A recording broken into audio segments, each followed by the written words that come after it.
I'm glad he didn't. I'm glad she's alive. And who knows what that phone call was for.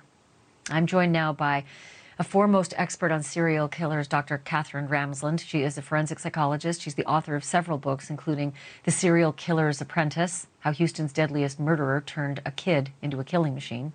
I'm also joined by Steve Spingola. He is a retired Milwaukee police detective and investigator on the Oxygen Channel program Cold Case. He also worked extensively on the Jeffrey Dahmer investigation. Welcome to both of you. Dr. Ramsland, I'm going to begin with you. When I saw you at CrimeCon, I didn't expect that we were going to have all of this to talk about just a few days later. But here we go. I'd love to get your reaction to the planning documents, not just the contents, but also the fact that it exists. Well, it exists for him. This is part of what he's made for himself to reassure himself of control, that he's been very careful, that he's thought of everything, he's left nothing to chance. And these are his notes to make sure that he's doing what he wants to do, and he can look down his list and check it off and participate in these crimes the way he wants to. He doesn't think this is going to fall into someone else's hands. Well, it did, and you know, as the police have it, he tried to delete it, but it was found in the techniques that they're able to trace this stuff, and lucky for us, I guess. But Steve, it took decades. If he's the Long Island serial killer, as it certainly looks like the evidence might prove out, it took so long to find him. And yes, there's meticulous planning, but also like a lot of sloppiness, if you think about it, because there were hairs all over all the bodies. It's true. And a lot of these guys, they live off of fantasy. You know, I call it a mental playground. It always interested me when I talk to killers, and they planned out. And the mistakes, some things they can't control. You got to understand that. They look for cameras, they look for escape routes, they look for comfort zones to dispose of the body.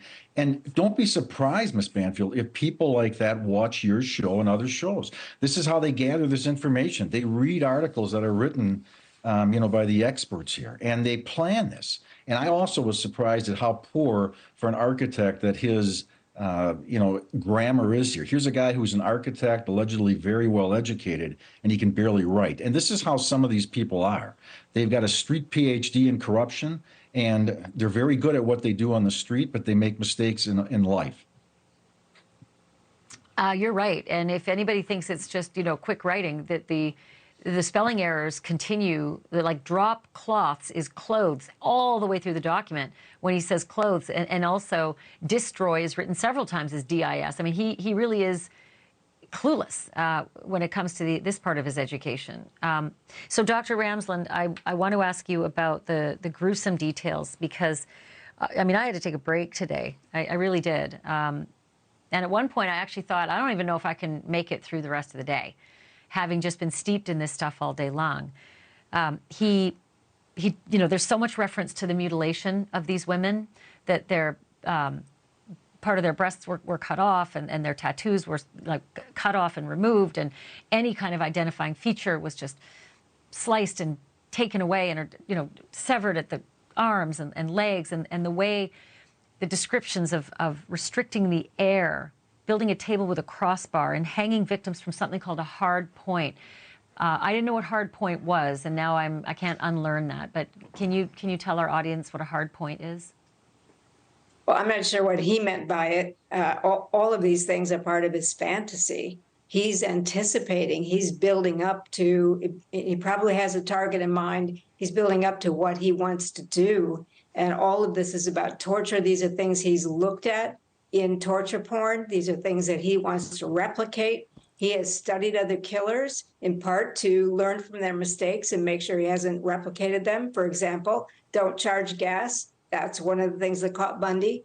He doesn't want to do that. He wants to create a document for himself that will help him live out the fantasy, hurting these women. He wants these victims to really know that he's the master. This is all about an S&M kind of relationship. And whatever it is he's planning, he wants to hang them up. He wants to cut off their air. He wants to make sure he's controlling the environment and he's harming them, and they know it. They will suffer, and he will have a good time with that. Thank you for watching. Go to newsnationnow.com to find NewsNation on your television provider. And don't forget to click the red subscribe button below to get more of NewsNation's fact-driven, unbiased coverage.